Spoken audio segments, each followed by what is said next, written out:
নিচের কোনটি তদ্ভব শব্দ? আসলে তদ্ভব শব্দটা কি? তদ্ভব শব্দটার মূল বিষয়টা কি?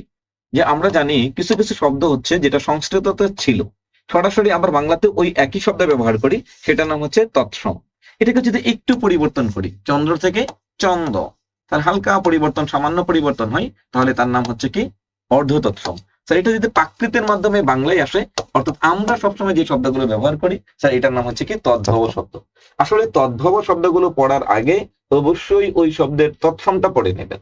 এই পর্যন্ত স্যার যে কয়টা প্রশ্ন এসেছে, সবগুলো প্রশ্নে আমরা দেখি যে আগে তৎসমটা বুঝতে হবে।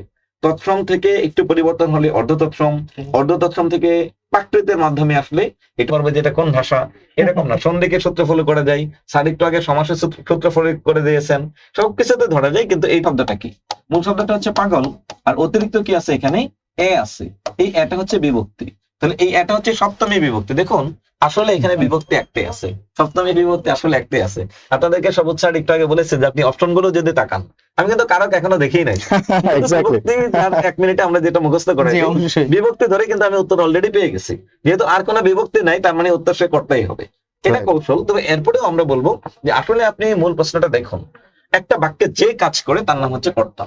এখানে দেখুন কর্তৃকারকে যদি আপনি শুধু প্রথমে কর্তৃকারক না কি ধরেন, তাহলে আপনি বিপদে পড়বেন, কারণ সবগুলোই কর্তা। যে কাজ করে তার নামই কর্তা।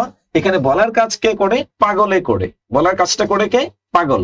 যেহেতু পাগলে করে, পাগল হচ্ছে কর্তা, আর কর্তাই হচ্ছে কর্তৃকারক। তার মানে আপনাকে যখন বিভক্তি আপনি ধরতে পারবেন, ঠিক তখনই আপনি এটা নিশ্চিত হলেন যে এটা হচ্ছে কর্তৃকারকে সপ্তমী বিভক্তি। এক্ষেত্রে আপনাকে বিভক্তিগুলো একটু মুখস্থ রাখতে হবে, আর বিভক্তি মুখস্থ রাখলে তৎপুরুষ সমাসের দ্বিতীয় থেকে সপ্তমী পর্যন্ত এই ব্যাস বাক্য এবং সমাস নির্ণয় করা খুবই সহজ হবে।